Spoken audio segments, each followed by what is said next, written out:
नमस्कार मैत्रिणींनो, सुजाता गांधी रेसिपीमध्ये आपलं स्वागत आहे। आज आपण बनवणार आहोत साबुदाणा वडा। त्यासाठी मी इथे 1 बाउल साबुदाणा घेतलेला आहे। आपल्याला भिजवून घ्यायचा आहे।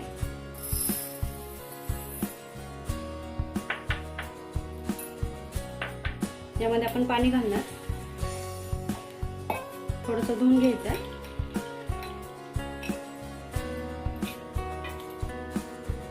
पाणी काढून घ्यायचे।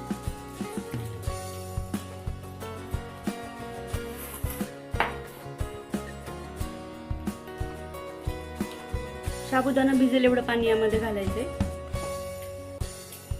आणि 2 तास आपण याला झाकून ठेवणार। त्यानंतर आपण पुढची स्टेप करूया। तर मी याला 2 तास झाकून ठेवते। आता आपला साबुदाणा भिजलेला आहे। 2 ते 2.5 तास झालेले आपण साबुदाणा भिजवला होता। साबुदाणा बुडेल एवढंच आपण त्यासाठी पाणी घातलं होतं। या बाउलने आपण 1 बाउल साबुदाणा भिजवलेला होता। आता आपण 100 ते 125 ग्रॅम शेंगदाणा तेल वापरलेलं आहे। इथं आपण उपवासासाठी साबुदाणा करतो, साबुदाणा वडा बनवतोय। आपण उपवासासाठी साबुदाणा वडा बनवतोय, त्यासाठी आपण 100 ते 125 ग्रॅम शेंगदाणा तेल वापरलेलं आहे। तुम्हाला लागलं तर तुम्ही साजूक तूप वापरा किंवा डालडा वापरलं तरी चालेल। पाऊण बाउल मी इथं भाजलेले शेंगदाणे घेतलेले आहेत। 2 मध्यम आकाराचे बटाटे मी इथं उकडून सोलून घेतलेले आहेत। 5 ते 6 हिरव्या मिरच्या घेतल्यात, चवीपुरतं मीठ आणि थोडंसं पाणी। आता आपण रेसिपीला सुरुवात करूया।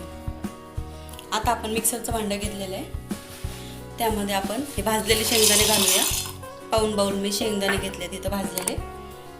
त्यामध्ये हिरवी मिरची घालू आपण। 5 ते 6 हिरव्या मिरच्या घेतल्यात मी इथे। तुम्ही तुमच्या चवीप्रमाणे घाला। लाल मिरची पावडर वापरली तरी चालेल। आणि आता आपण हे मिक्सरमधून बारीक करून घेऊ। आता आपण मिक्सरमधून बारीक करून घेतले हिरवी मिरची आणि शेंगदाणा। आता आपण इथे एक भांडं घेतलेलं आहे, त्यामध्ये आपण बटाटा स्मॅश करणार।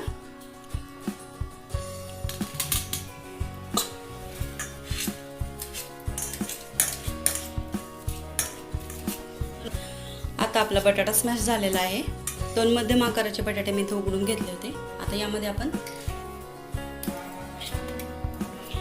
शेंगदाणा कूट आणि मिरची मिक्सरमधून काढली ते घालणार।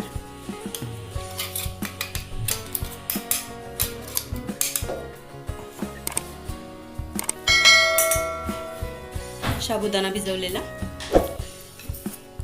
तुम्ही 4 ते 5 तास सुद्धा साबुदाणा भिजवू शकता किंवा ओव्हरनाईट जरी भिजवला तरी चालेल।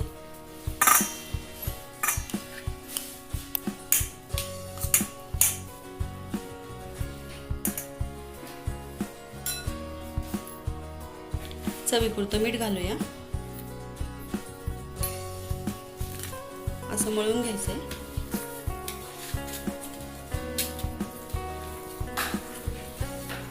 मिक्स करायचंय असं छानपैकी।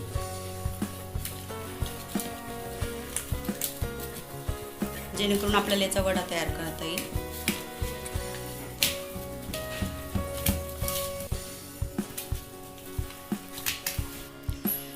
आता आपलं हे साबुदाणा वड्यासाठीचं मिश्रण तयार झालेलं आहे। आपण आता तेल गरम करण्यासाठी ठेवूया कढईमध्ये। आता आपण गॅस ऑन केलाय, कढई गरम करायला ठेवली।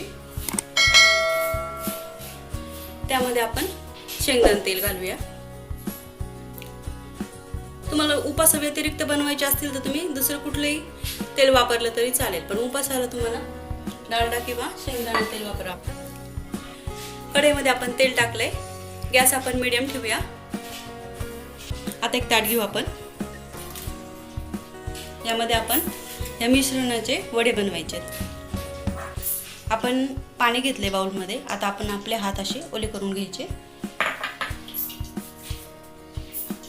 आता आपण वडे बनवणार, म्हणजे आपल्या हाताला मिश्रण चिकटत नाही। आपल्याला हव्या त्या साईजमध्ये आपण वडे बनवू शकतो।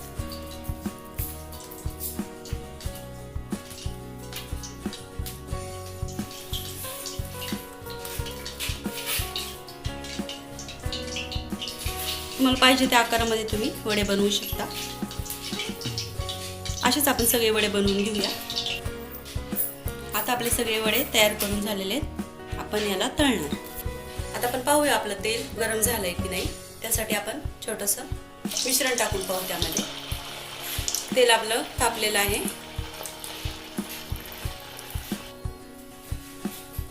आता आपलं तेल चांगलं गरम झालेलं आहे. आपण त्यामध्ये वडा सोडणार.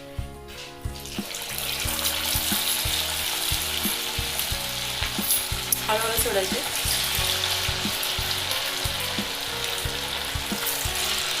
गॅस मीडियम ठेवायचा.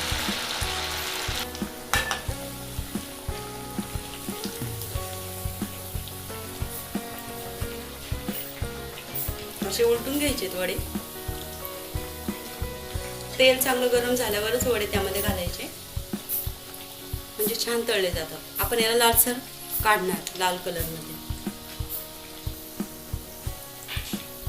आता आपला साबुदाणा वडा छान तळून झालाय. हे पहा कसा लालसर कलर आलेला आहे, त्यामुळं आतून कच्चे राहणार नाहीत. आपण जर तेलामध्ये टाकले आणि लगेच काढले तर आतमध्ये कच्चे राहतात. तर असे लालसर तळून घ्यायचे.